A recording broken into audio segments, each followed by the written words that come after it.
Our first presenter is Robert Rogers. He's business transformation lead at Geisinger, and he's going to talk about leveraging process mining for better compliance and operational excellence at Geisinger.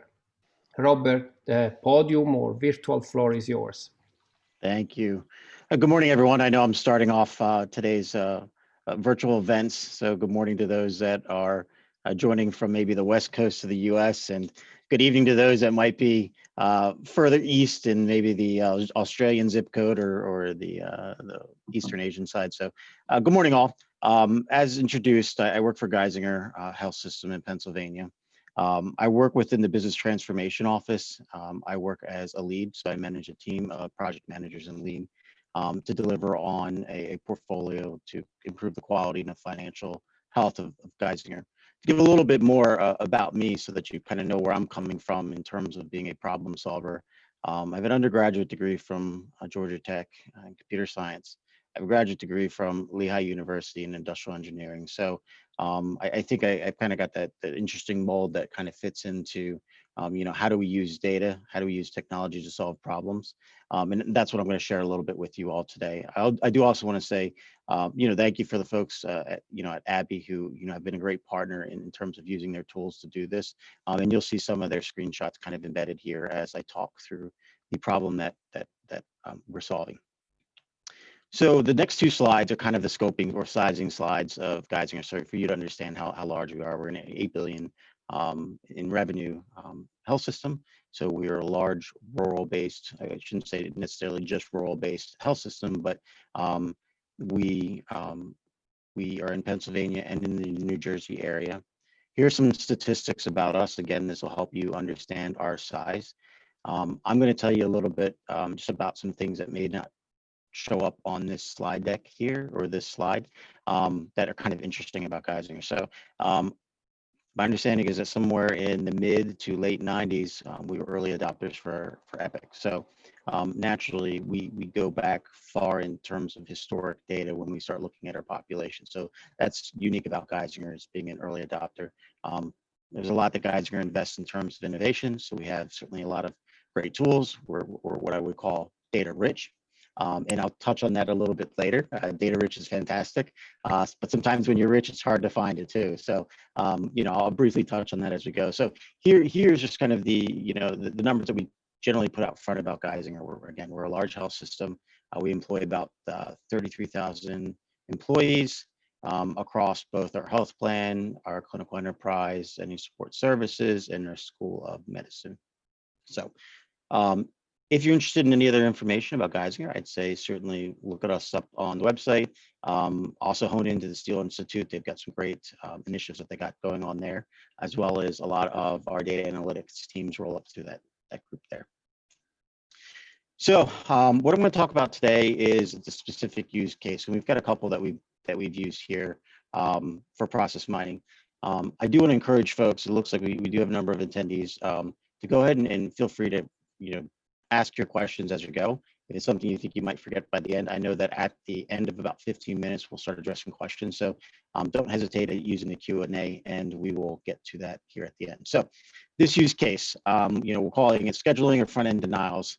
So essentially, just to tell you a little bit about this problem that we're solving.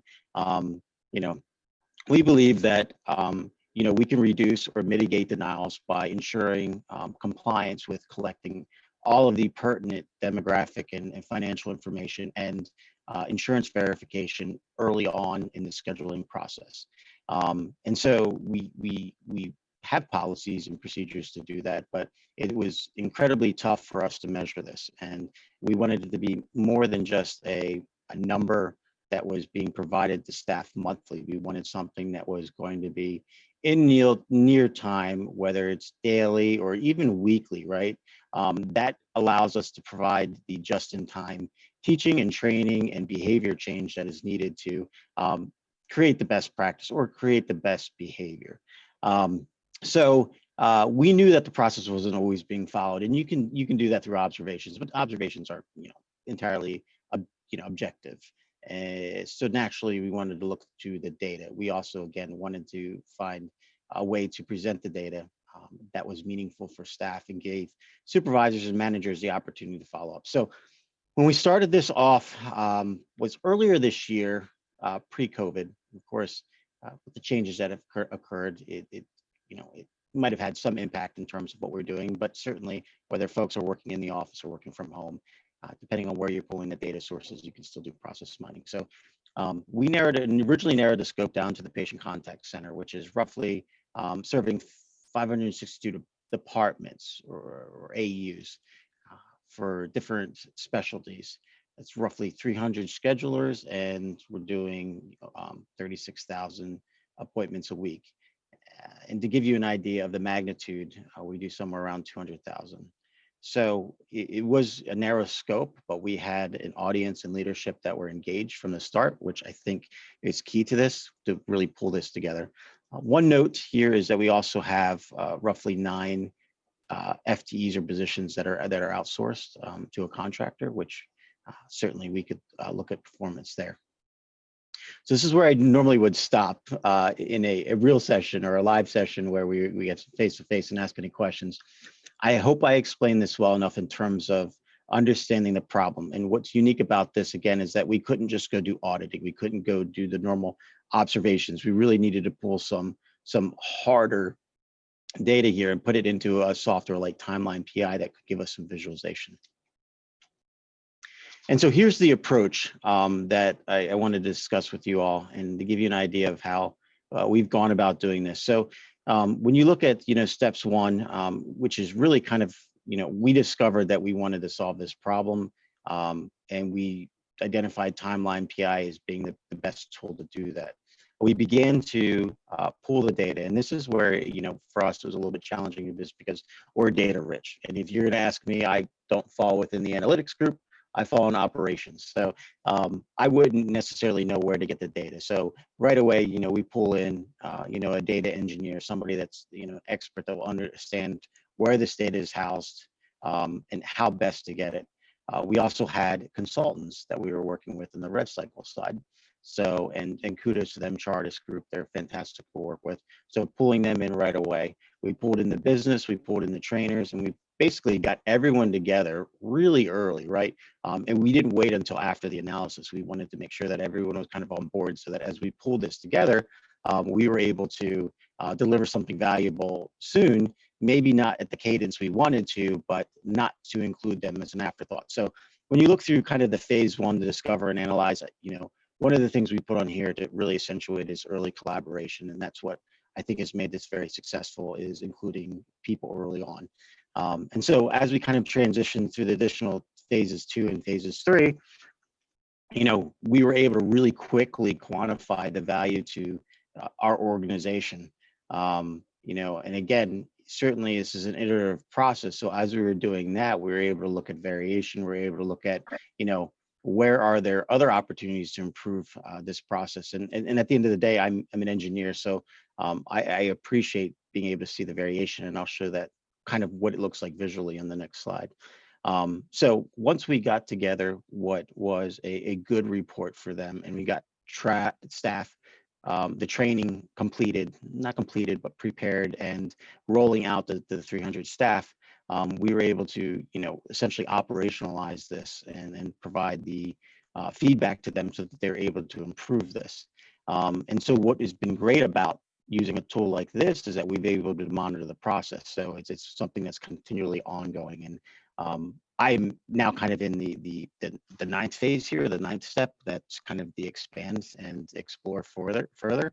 But certainly we got this team into a position where they are able to get the report, and we're just kind of doing some refinement, continuing to deliver some value. If there's some questions they have, or maybe there's another area that they want to look at, we're able to really quickly change the data around, change the visuals to accommodate that. So again, I kind of want to stress that, we went from early, really quick, easy collaboration, getting all the stakeholders together, which I think is key. And I'm stressing that because it's very easy for us to look at data, make some hypothesis, make some recommendations, but having that group early on, the groups that are going to absorb the change or potentially use the data, is immensely important.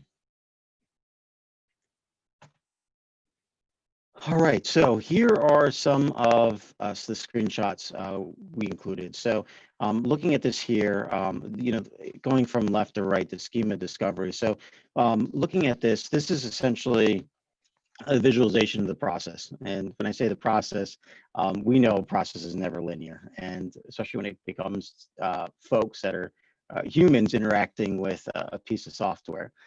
So we were able to kind of look at the process in general, look at what is happening, again, and this is specific to scheduling in the contact center. And then we were able to move kind of to the path analysis. And this is where it tells us all the variants. And these are all the different cases. And again, we're able to begin to look down, to determine what's kind of the inliers and what are the outliers, excuse me. And we're able to begin to address that and determine, what is the best way to measure compliance. And then, we can dig it down a lot deeper, which, on this right side here, your third visual is a screen that we spend a lot of time in terms of understanding, what is happening in an interval analysis. So I'm going to show a couple more slides here of kind of how we've gone about doing this from without seeing all the kind of the back end data that was pulled, but what we were able to do certainly here, and then getting to some of the dashboards that we were using. So the part that I think folks like me who are typically charged with changing behavior, what we like the most about a good process mining tool is one that we're able to provide kind of the real-time feedback. And for us, it's really important. And I think we probably originally started because the data pool was very large with some monthly feedback in the March, April timeframe. But we continued to narrow that down to weekly and now getting monthly. And again, the reason why it kind of takes that stepping into it is just getting the data pooled into the job and just making sure that it all links up really well. So the original pool was just, hey, some historical data. We were able to do an analysis and really get us started. And looking through here, probably the slide that I like, or the screenshot that I like the most here, is the one on the right, which really begins to show us in a visual fashion what is happening. So what you see here is what we typically, when meeting with providers or clinicians, we're showing them, because that is a visual that we can explain really easily. Some of the other screens you've seen might be more applicable to folks like you and I, but when you're talking about what is happening in a process, the previous slide, which is the path analysis, is very helpful, as well as this process instant case. So right here, this is where it's very helpful to try to explain to folks what is happening within this process, either why it may be working really well or it's creating variation. Just to tie this up, again, what you saw is a lot of the stuff that folks like you and I might be focused on in terms of making a project successful. Kind of at the end of the day, a lot of the end users that are going to consume this compliance data or this output, they're going to be looking for dashboards. So I threw in a screenshot here of some of the dashboards that we're using, and this is not just specific to this use case, but certainly multiple use cases. Is that they're at the end of the day, they're looking. Many of them are looking just for a compliance number, because you're week after week they're expected to improve on the previous week. So let's tell you a little bit about kind of the baseline data. And this slide here is to give you an idea. So initially starting off, the compliance rate was about 40%. The goal was set to 95%. When you look at, and that's specific to the employees within Geisinger, the folks that are outsourced, remember that the 9 figure that I gave you, their compliance, their baseline compliance was already 81%. But again, our goal is 95%. And certainly if there's a service level agreement or something like that, this then provides us with the opportunity to work with them to improve their agreement, or potentially to speak about other arrangements. So as a result of this, going from the start of this, we trained about 300 employees. When I say we trained, They had their own training team. They developed their the training to teach folks how to follow this process to ensure that they were going to be compliant. Within that area, there's about 14 survivors, excuse me, supervisors. I would say, certainly with the volume of calls they get, that's probably survivors are a good way to explain them. So there are 14 supervisors, and naturally those supervisors are charged with improving the compliance. They were providing that feedback to the staff. So as we began to kind of accelerate this timeline here, over a couple months, we saw the compliance change. So here's the figures. I think they're a little bit higher now. I think it's 82% of the 95% goal. So we have more than doubled our compliance based off of using process mining or a tool like this to provide feedback. The folks that are outsourced also improved as well. Again, a lot of our focus really is on that 300 employees that are employed by Geisinger that are in the contact center. So going from 40 to 82% is quite great. And so when you think about what are the additional or next steps for us, there's a lot that we can do. We would like to roll this out to other areas that are also doing scheduling, whether it's at the registration desk, because certainly it's measuring the same process, to looking at bed placement or transfers between our platforms. And the process is going to be very similar. We already have the data. We may just look for one or two additional data points just to tie it in so that we know that it's specific to that team for measuring their compliance. And of course, an eligibility bot. At the end of the day, this is still a manual task that we're measuring in Epic. And I think we did a calculation that, and this is a rough calculation, that it could be 120 hours are spent running eligibility a week for roughly 300 people. That's could be about a 1% utilization in terms of improving overall. So don't hold me to that math. That was something kind of chicken scratch yesterday that we were looking at in terms of, what could be done here to help these folks continue to be more productive. So with that said, I'm coming kind of to the end of this. I am open to what questions folks have. Robert, thank you very much for the interesting presentation.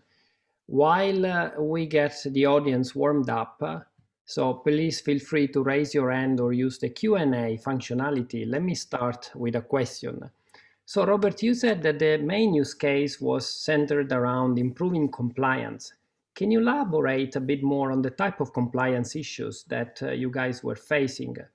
Were these compliance issues, for example, related to violation of principles that involve resources like 4I principle or same resource principle type of thing, or were them related to the ordering of activities or data availability? What sort of compliance problems were you facing? It's going to be kind of I would say the order of activities, meaning that what we were asking schedulers to do is that anytime that they're in contact with the patient and they were scheduling an appointment, that they were, not only confirming the patient's identification, which is, I think, pretty normal, but they were collecting the additional fields that we would need in Epic.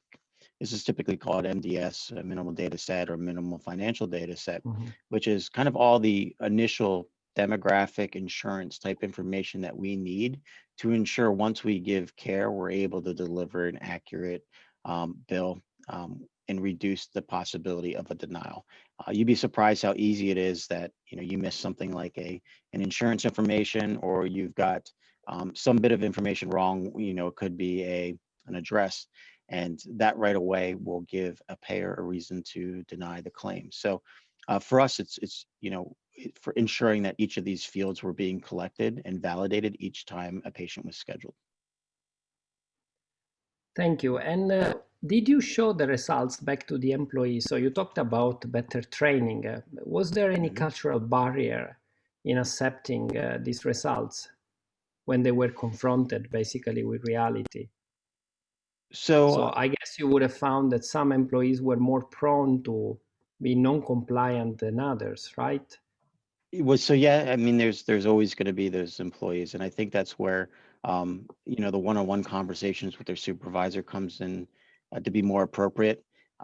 We generally find if these things are not punitive because they're not tied to a performance, an annual bonus. Bonus, It's yes. it's more of an awareness, right? It doesn't mean that at some point you couldn't tie this in, but I really think as we do what's best for people, including our patients, making people aware and kind of incentivizing it. And what I will say for the contact center here is, culturally, they're a great place to work. They've got huddles every day. They're the type of place that'll throw up a metric and say, hey, look, we're working on this. They'll cascade it out and they'll improve on it on a daily basis. So they're not a group that looks at metrics and comes about it in a way to hurt anyone, right? They set it as a goal and then they rally the troops and they do a fantastic job. So we're blessed in the sense that the culture is already good in that area, which was probably what made them so eager to adopt new metrics, because they want to improve the way they support our organization. Good. Thank you, Robert. Bill?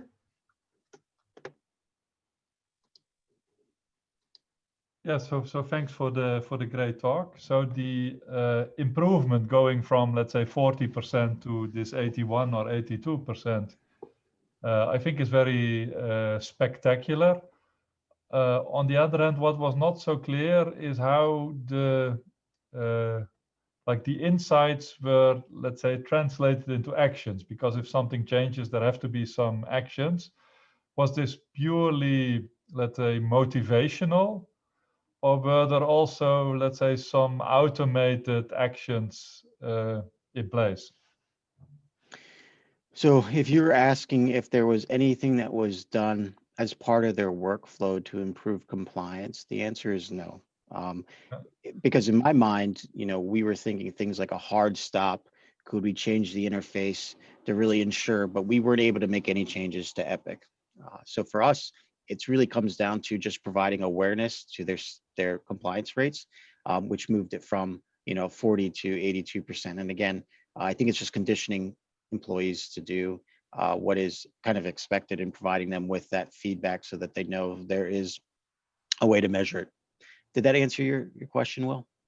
Well, partly. So I was not so much asking about changing, let's say, the underlying workflow, but more like being compliant is the same as being on a diet, right? The first weeks are easy, and then it becomes more difficult because you slip into your old behaviors.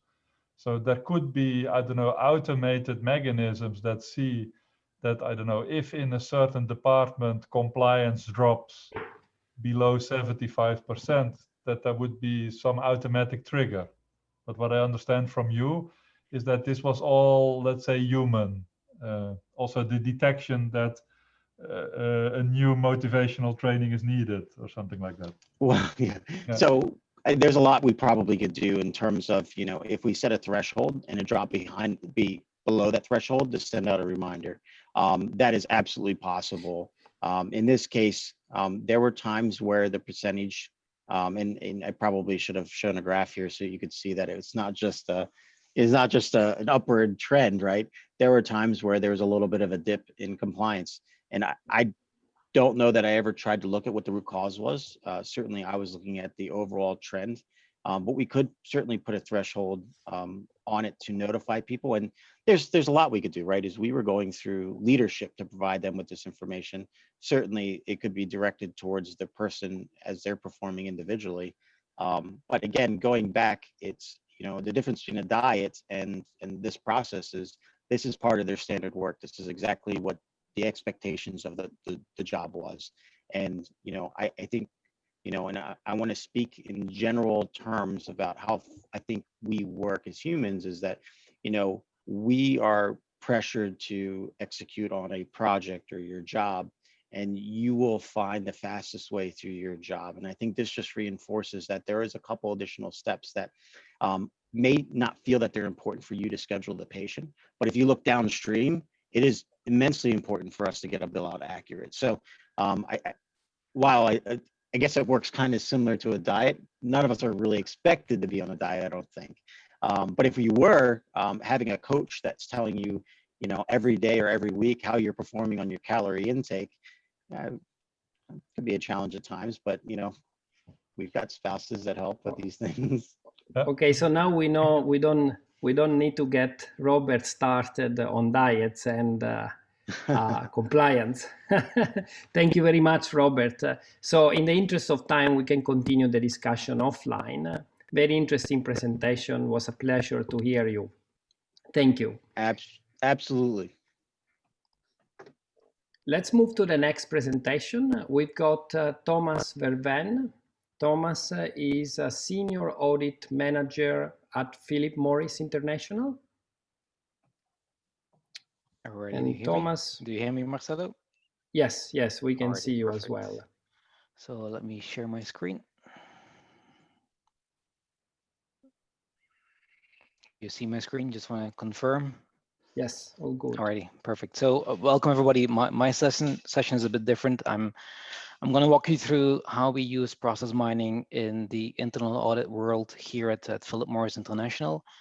So just a bit of background about myself. So 3 years in the company, focusing only on data analytics, technology, methodology, and quality assurance. Before that, I was 11 years in big 4 companies around the world, always in audit.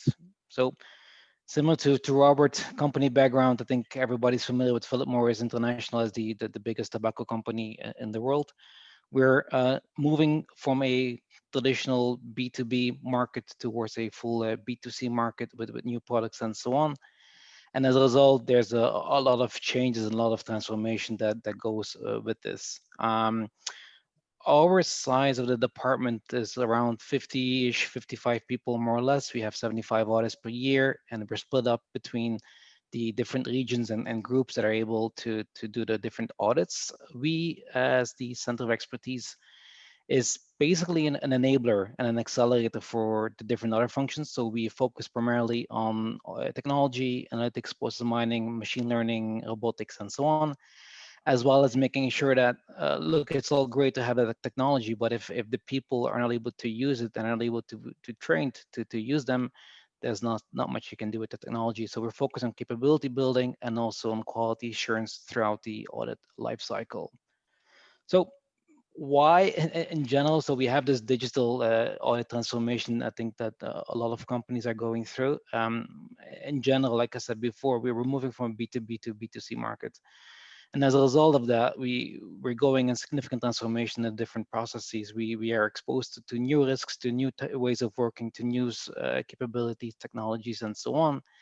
And as a result, we had to shift our ways of working, and the traditional ways of auditing were no longer applicable, and we had to shift focus, and we need to apply this concept of smart risk taking. Where do we put the people, and where do we gonna leverage technology? And that's why this triggered the initial concept of, okay, where and what type of technology do we need, and where can we use it in order to gain efficiencies and in order to increase our assurance towards our board of directors. And this is a simple graph on the bottom where we identify quickly that in the inherent risks, there's a lot of data available, because those are the standard processes like procure to pay, hire to retire, and so on. Those are standard processes that are existing for a long time. So we're going to leverage technology there, and process mining is one of them, and we have other technologies that we can leverage in order to be more efficient and effective there. So typically the auditors would be basically a group of 3 people in the traditional way. Now using technology, it's typically 1 or 2 auditors plus the technology doing the audits. And as a result, we free up people there, and those people can then be moved down to the left bottom where we have future and emerging risks where there's less data available. Because I think the same thing for Robert's point is that if you have the data, it's great, but it's what you're able to do with the data. On the left bottom, we don't have the data available. So there we need to have the right people, a lot of people, and with the right skills. So again, we free up people on the right top, leveraging technology, and move them to the left bottom here.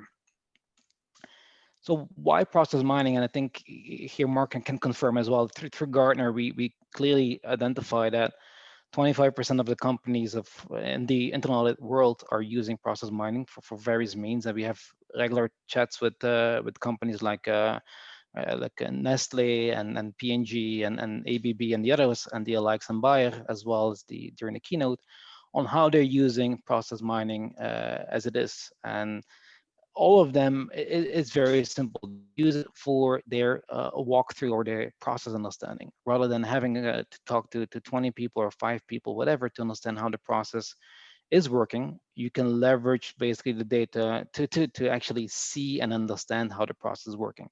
And as a result, we're able to focus not only on the happy path, because the happy path as such gives us by default the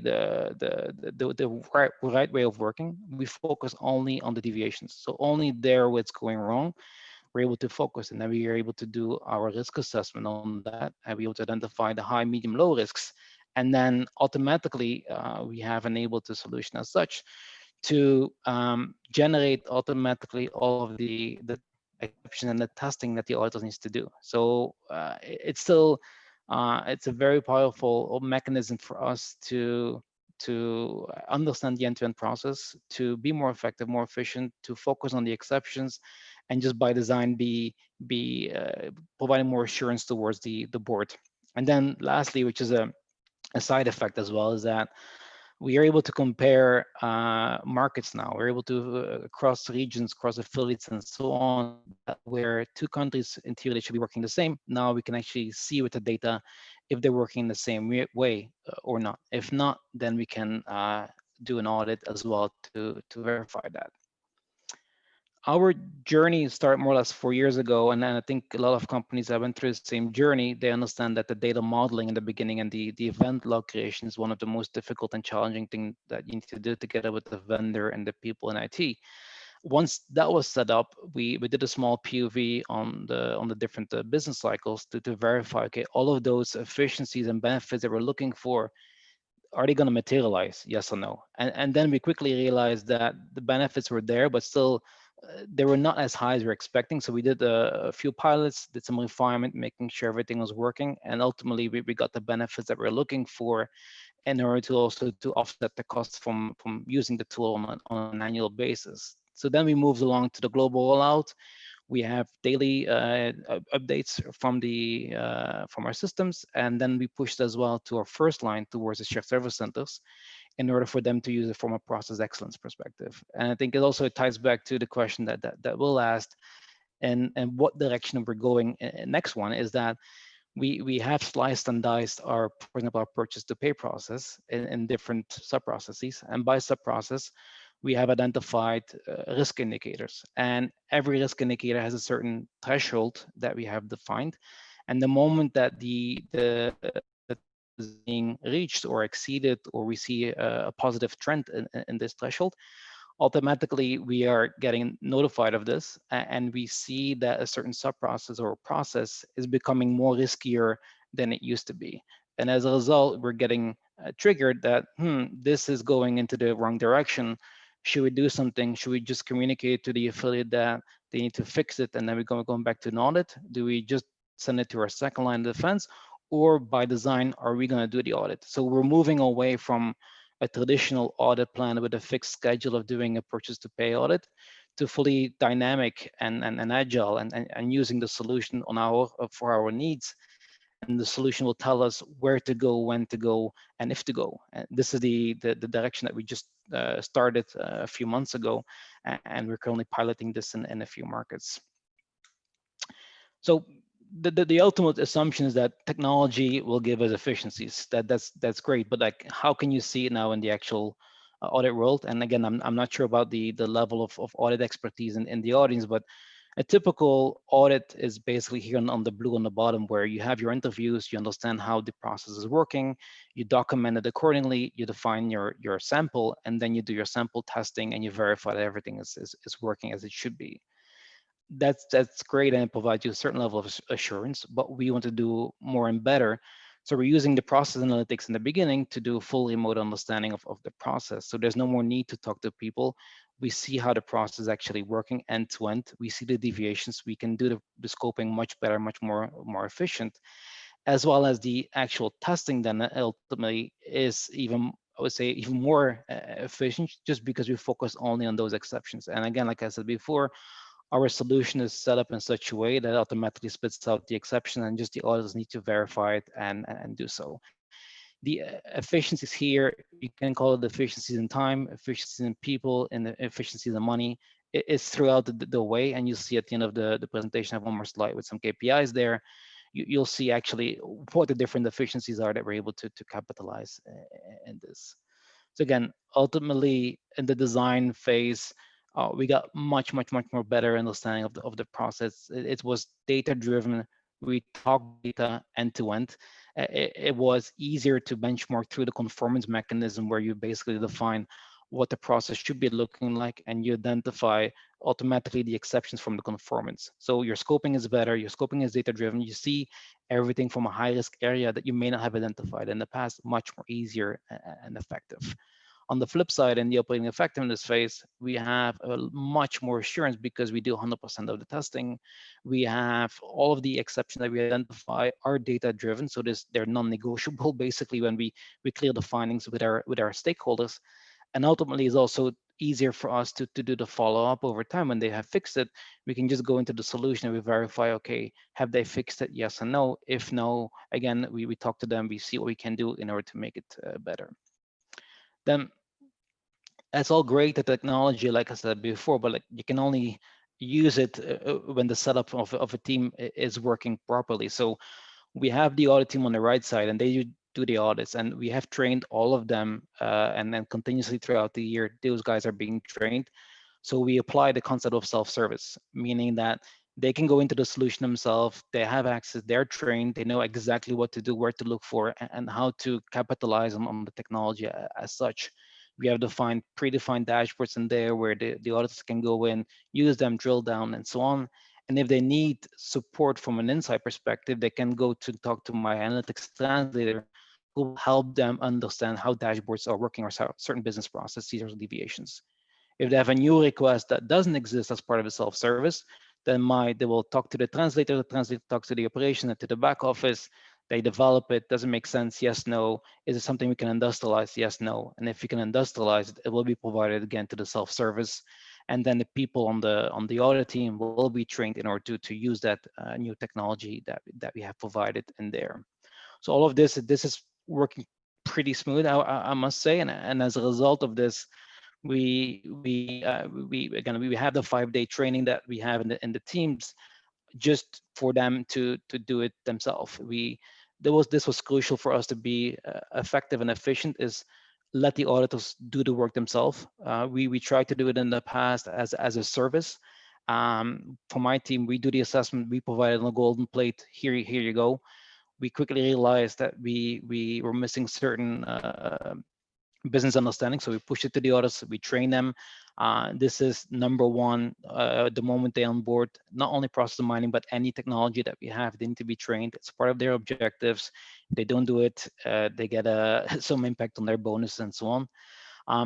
And then some numbers here. So we use it 100% in all the P2P cycles, as well as more like 50-60% in euro to cash, because it's a bit different from a sales perspective. We're able to reduce 25% on our time, because we're able to do much more efficient scoping and the remote understanding of the processes. And as a result as well, because we can do it remote, we had travel expenses going down. We do have we also have time saved on the business side, but I don't want to quantify or take credit for that just because it's not in my bucket. And then ultimately, which is crucial for us as well, like how many findings are being generated by process mining. So 20% is now 100% data driven through process mining. The other percentage are either because it's linked to a different type of sub-process that we're not covering through technology, or through other technology that we have enabled in our process. I can talk for hours on process mining and the audit, but in the interest of time, I only have 15 minutes, so I'm opening up for Q&A, and I'm happy to talk to. Thank you very much, Thomas. Very interesting presentation, and as a Swiss, perfectly on time. So let's see if we have any question from the audience. Okay, while we wait for questions, I've got a question. So you talked about the main deliverable that you use to check the auditing result to be a dashboard that you guys built, or a series of dashboards, right? Mm-hmm.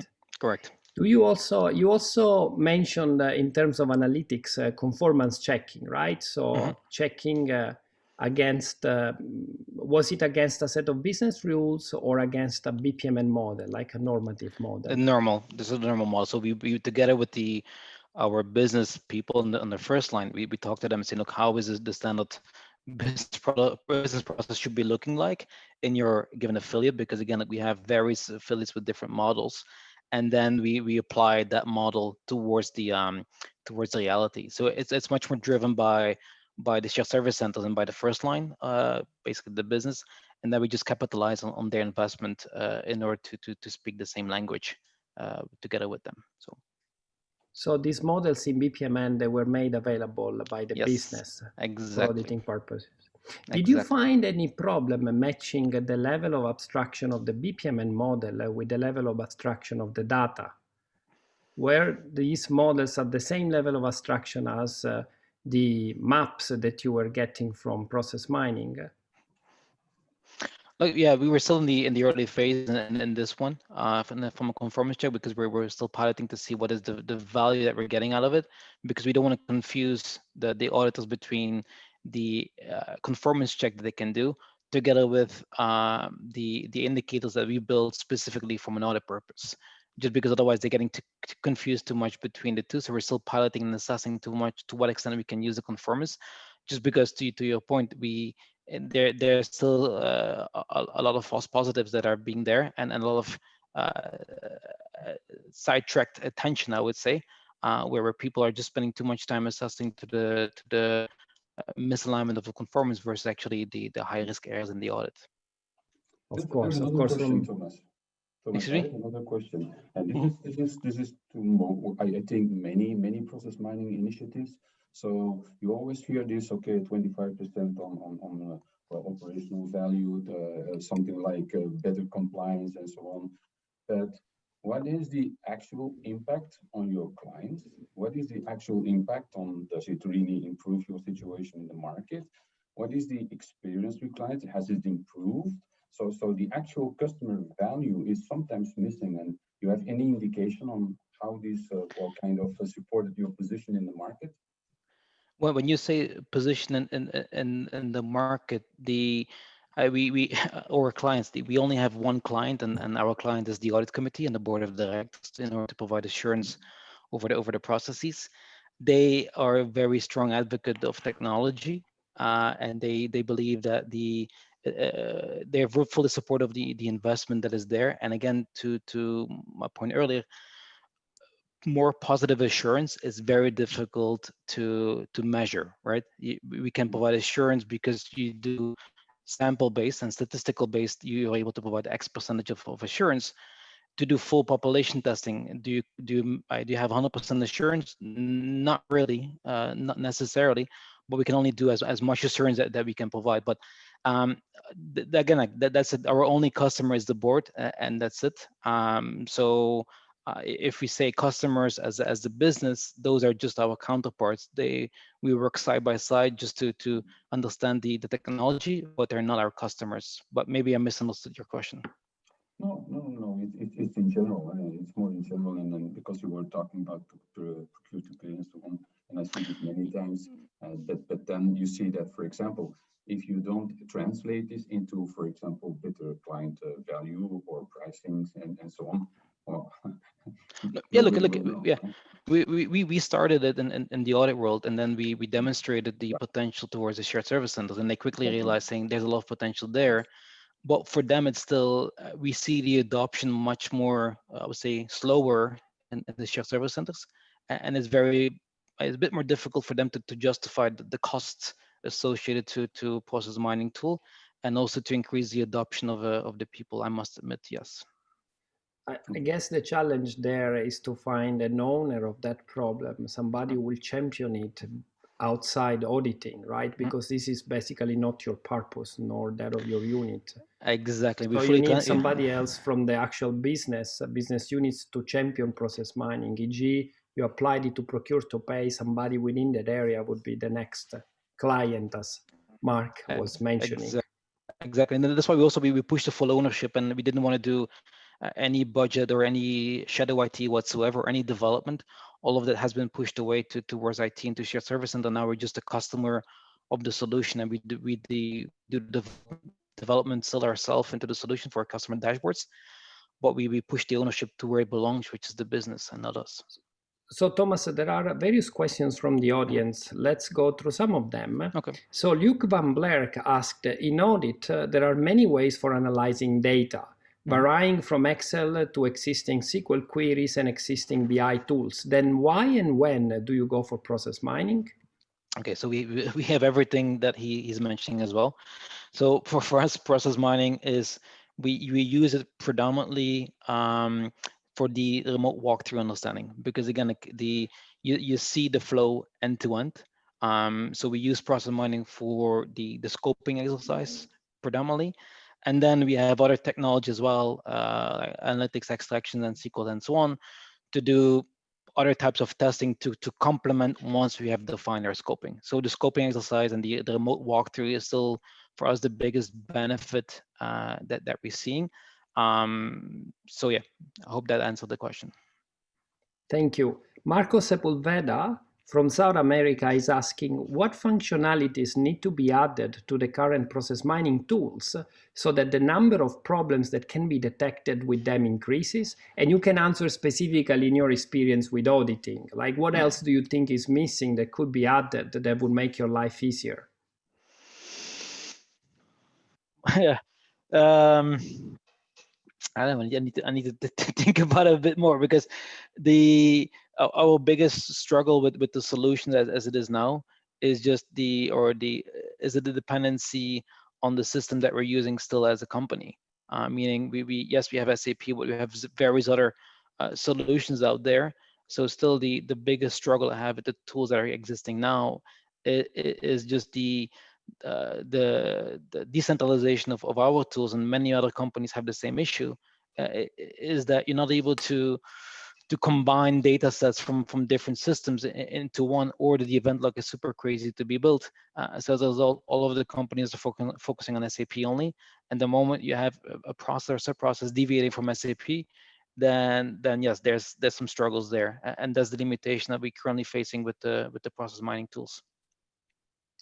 Thank you, Thomas. So in the interest of time, I would move the conversation offline, or better, out of the presentation. There is a community functionality in Wova, and we do have quite some questions that the audience asks. So I would like to ask the audience, or to encourage them to use the community feature of Wova to ask questions to Thomas. I'm sure he'll be happy to keep answering this. Definitely.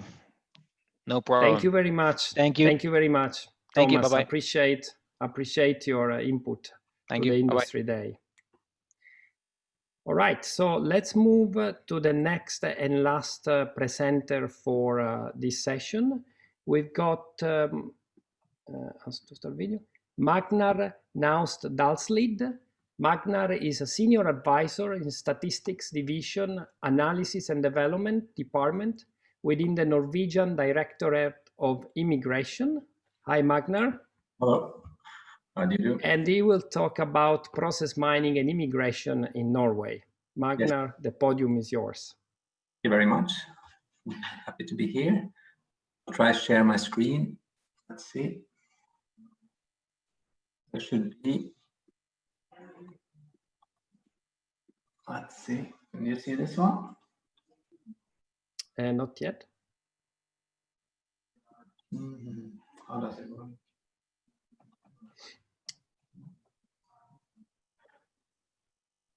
So you got the green button, share screen. Yeah. And you can pick the screen. If you have multiple screens, you can pick the screen you want to share. There you go. Yes. Thank you. This one, yeah. Okay. So my name is Magnar Naust Dalslid. I work in the Statistics Division at the Norwegian Directorate of Immigration. And we are the main government body handling applications for residents in Norway. So approximately 100,000 cases a year passes through our organization. Everything from applications for asylum to family reunification, Norwegian citizenship.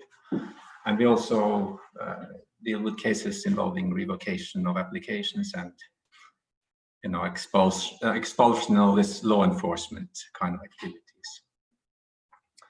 So my unit has been supplying statistics, both for official Norwegian statistics, but also for internal use like dashboards and governance within the organization. So last year we started a process to find if we could get better knowledge of the processes, and there's a lot of interest in understanding more deeply what the business processes look like, and the workflows and the volumes within the different kinds of applications, for example. And we really didn't have a good way of visualizing that, even though we have been using business intelligence tools for some years. We're using ClickSense, which is a good business intelligence tool. We didn't have a way to visualize the workflows. So we started a process last year, and you see here one of the people involved in that. And to the left, there's and this is how we did it in the old days, and to the right is the new ways. And for us as a government agency, this is really like an eye-opener. Nobody had seen this kind of data visualization before. That meant we decided to start using process mining within our organization. And from March this year, we have started to integrate process mining within the business intelligence solution we already had. For the people attending this conference, these questions are not particularly surprising. Process mining shows you what processes look like and look for deviations and how the cases are handled. But really, we didn't have any good tools to show this easily. We used a lot of time with manual exploration of processes, and a lot of work involved, which can really be sped up using tools like this.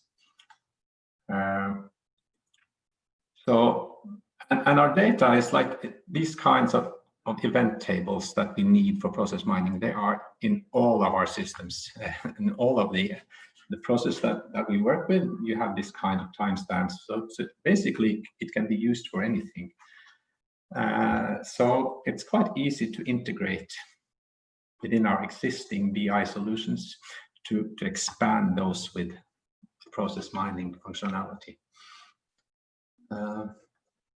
So the questions we asked during the testing is does the UDI, as a Norwegian Directorate of Immigration, have the data? Yes, we do. We have lots of data that is really suitable for this purpose.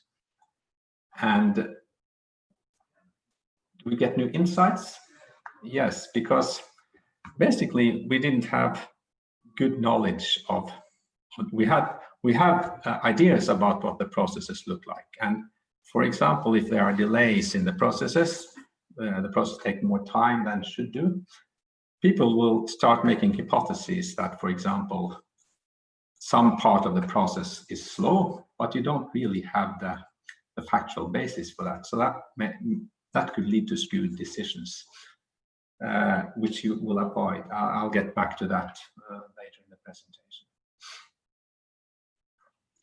And benefits, well, what are the possible benefits?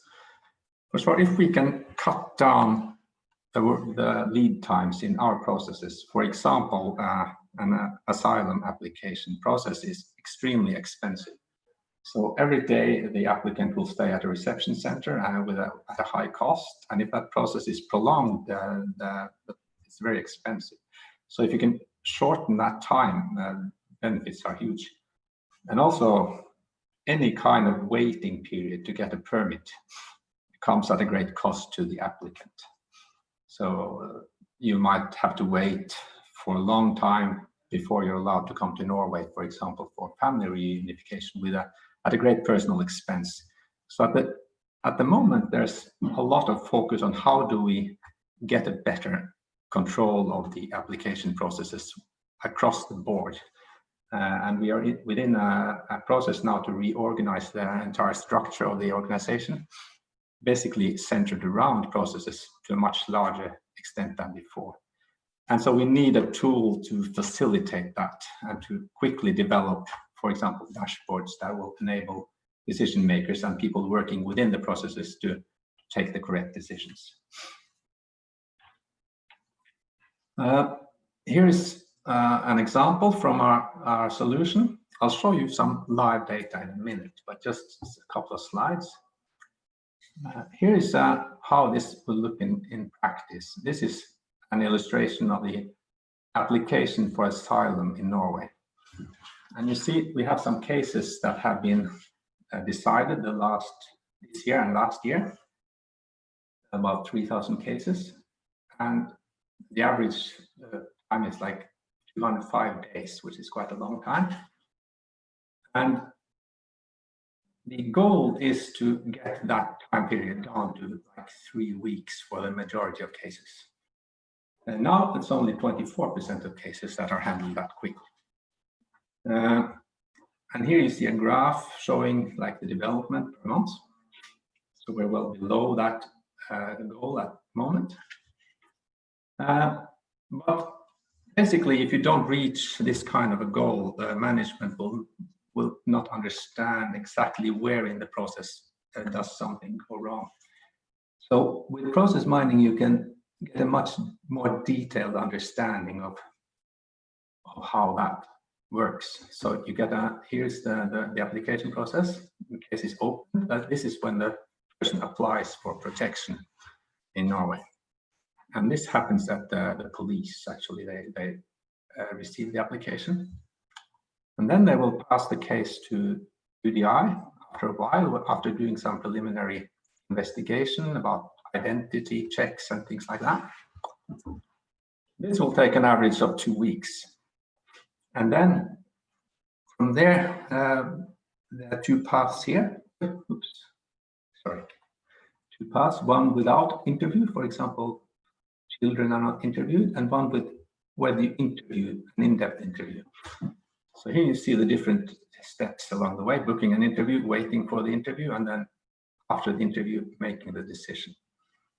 So at the moment, we're developing a dashboard that is much more detailed than this, with a lot more, a richer model for this process. And using process mining tools, we can much more easily build those dashboards and make them understandable for the management. And also these dashboards, by using these tools, you can make selections within the data set, for example, choosing only those cases that have been interviewed and are ready for decision.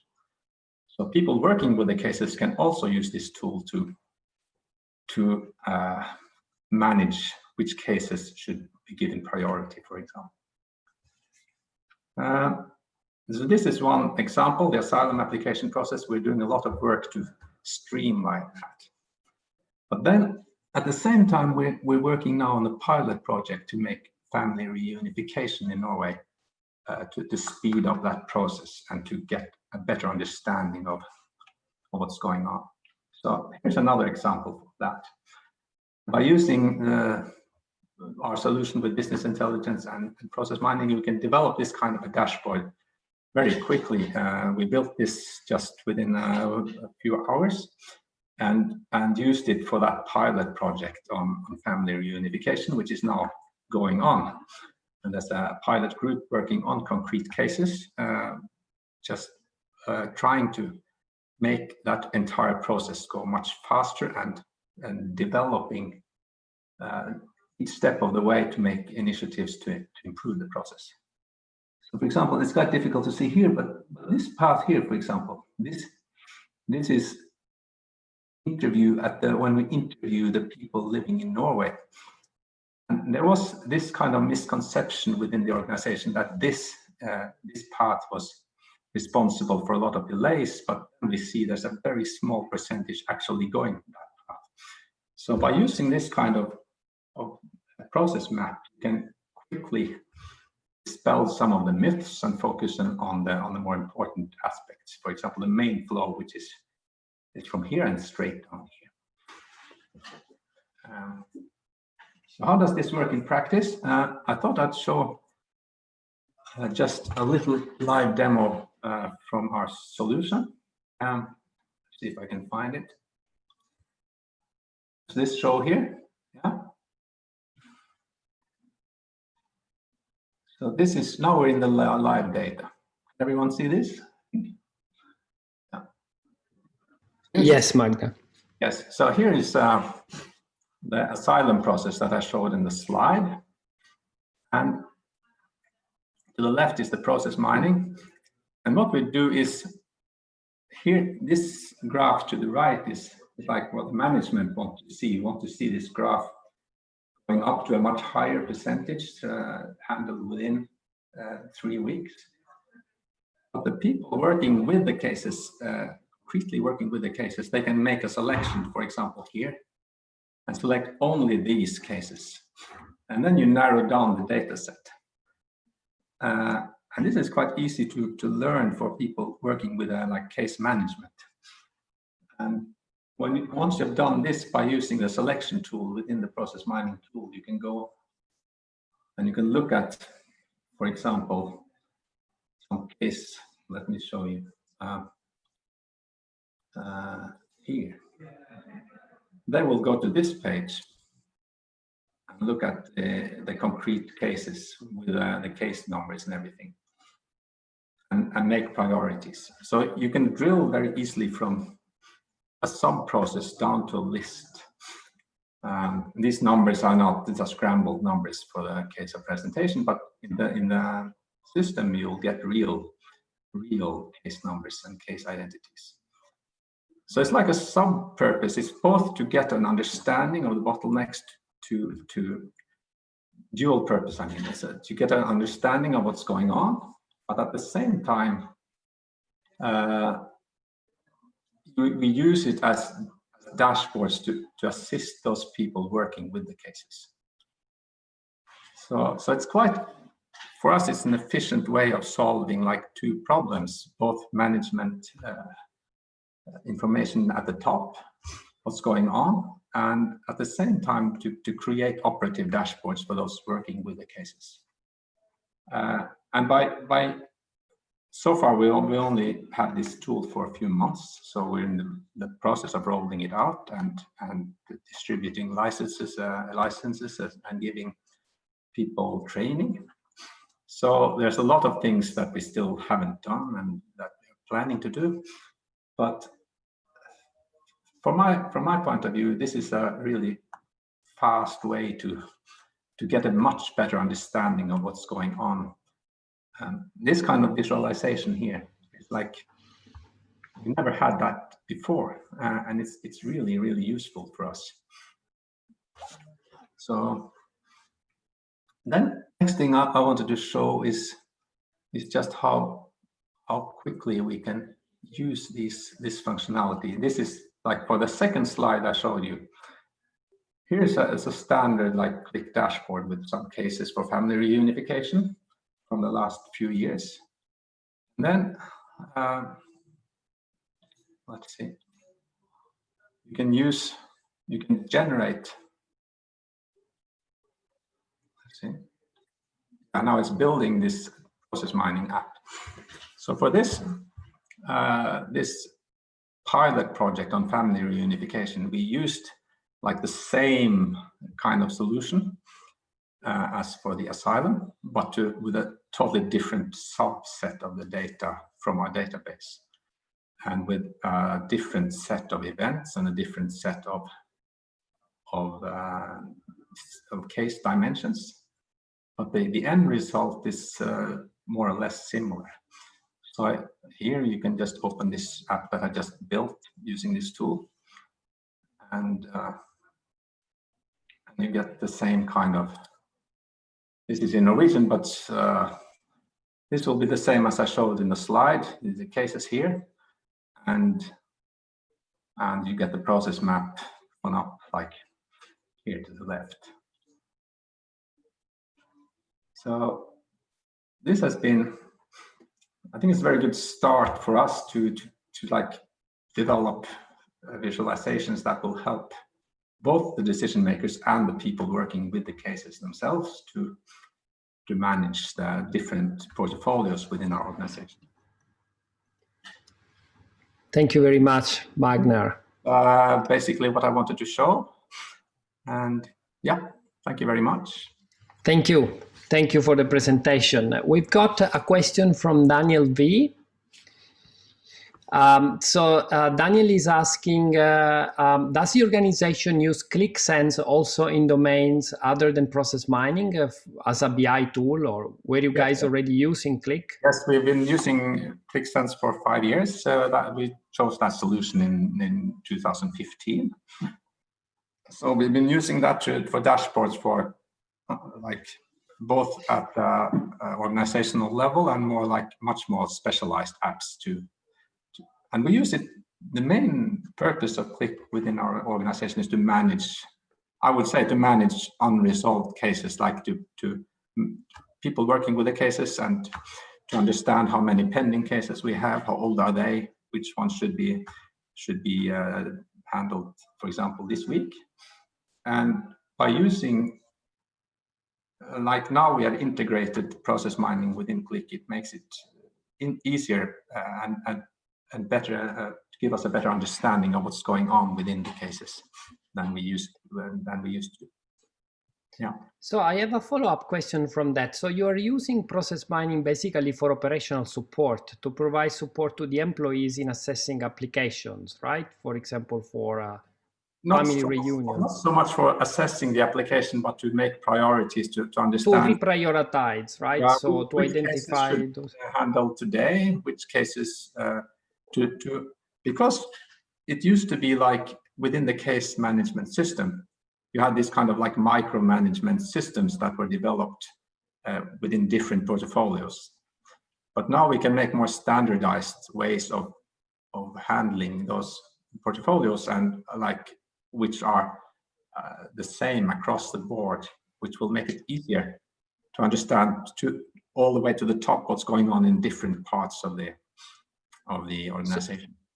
So my question was, given that you're using this for operational support, what is the refresh date of the data? So what's the frequency with which you're getting new data?